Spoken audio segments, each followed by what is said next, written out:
to another video from me, Lauren, from Lauren and the Books. Today's video is a bit impromptu actually. I was going to do a holiday read special, but I've been watching quite a few booktube videos this week, and something that keeps cropping up is the time and place tag.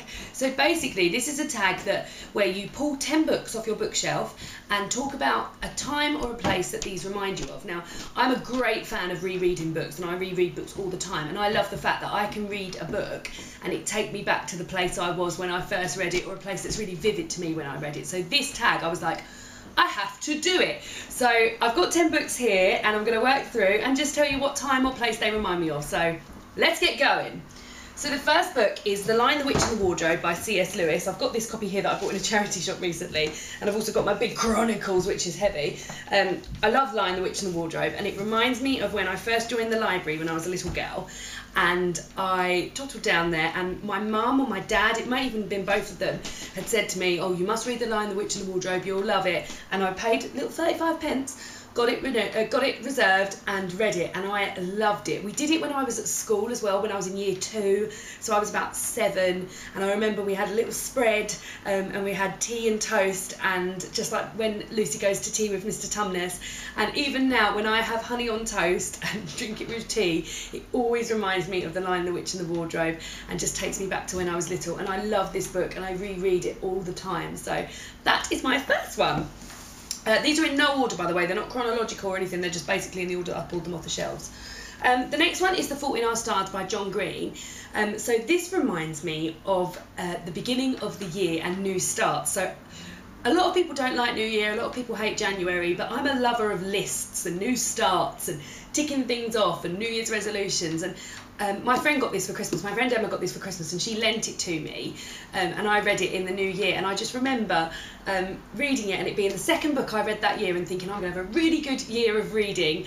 And I know it's a bit tenuous, but it really reminds me of January and new starts and things like that. So that's why I've picked The Fault in Our Stars by John Green. The next book I read on my Kindle, got my Kindle here, with a little foxy print. So this book that I read on my Kindle was The Great Gatsby by F. Scott Fitzgerald. So I have a dear friend of mine that lives in Ireland, and I don't get to see her so often anymore since she moved back there. And one New Year I went over to visit her, and I was reading The Great Gatsby on the plane, and I remember the flight in. I flew into Knock Airport, which is on the top of a hill.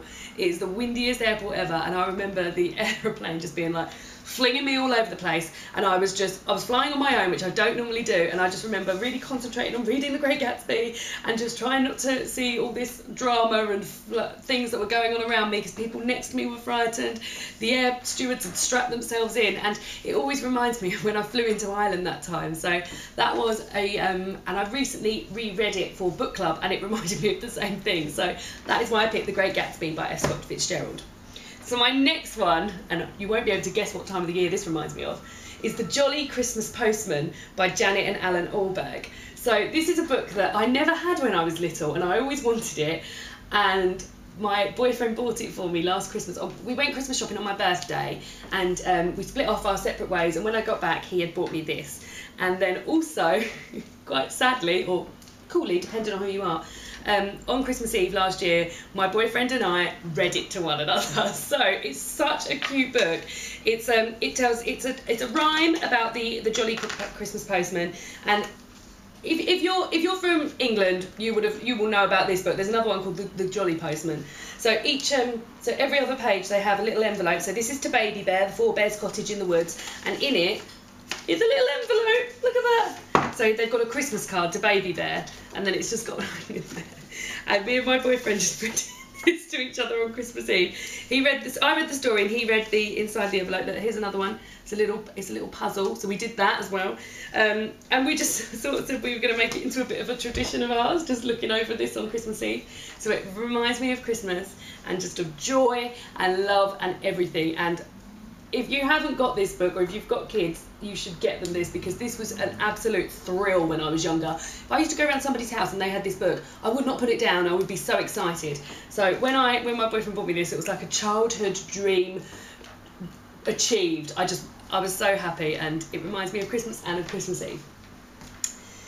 The next is a set of 3 books, so it is the His Dark Materials collection. So Northern Lights by Philip Pullman, The Subtle Knife by Philip Pullman, and The Amber Spyglass. And I've read and reread these hundreds of times, and I'm actually looking, I was watching a video about somebody talking about them and thinking, I need to reread these again because I haven't read these in a while.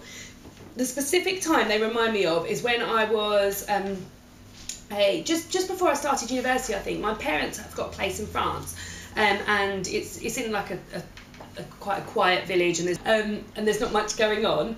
So when I go out there, I do so much reading, and I also watch a lot of crap on telly, but I do lots of reading.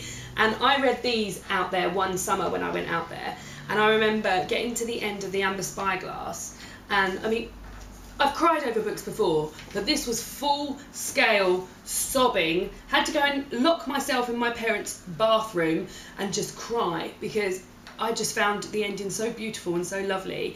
And whenever I reread it, or whenever I talk to people about books that have made me cry, I always remember myself in that bathroom in France, crying my eyes out as I'd come to the end of these. So this is definitely something I'm going to reread, and that's why I picked those.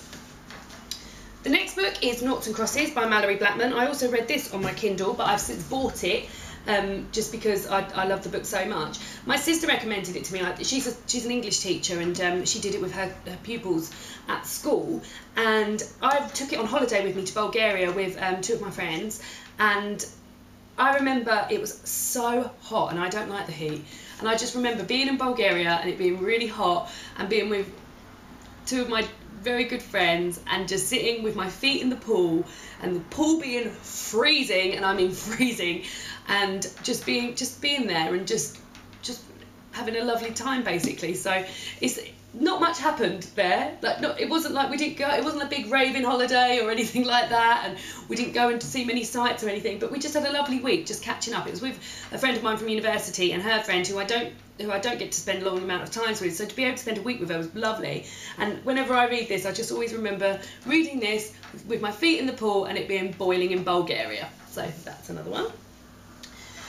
Wuthering Heights by Emily Bronte. So this reminds me of a time of year every year. So I reread Wuthering Heights every year just because I love it and I love the story. And having since seen the adaptation that ITV did where Tom Hardy played Heathcliff, whenever I read it, I always imagine Tom Hardy being Heathcliff. So it's always nice to have a little bit of time of the year where you can just imagine Tom Hardy in your brain. So I always read this on a blustery, windy day. So if there's some blustery time, so from October onwards, basically, I will fit this in before Christmas. And it always just reminds me of just being tucked up, snuggled up with a blanket, and just reading this and just loving it and just being really feeling it and being into it. So I've got 3 more now. Another one I've got is Roald Dahl, The Twits.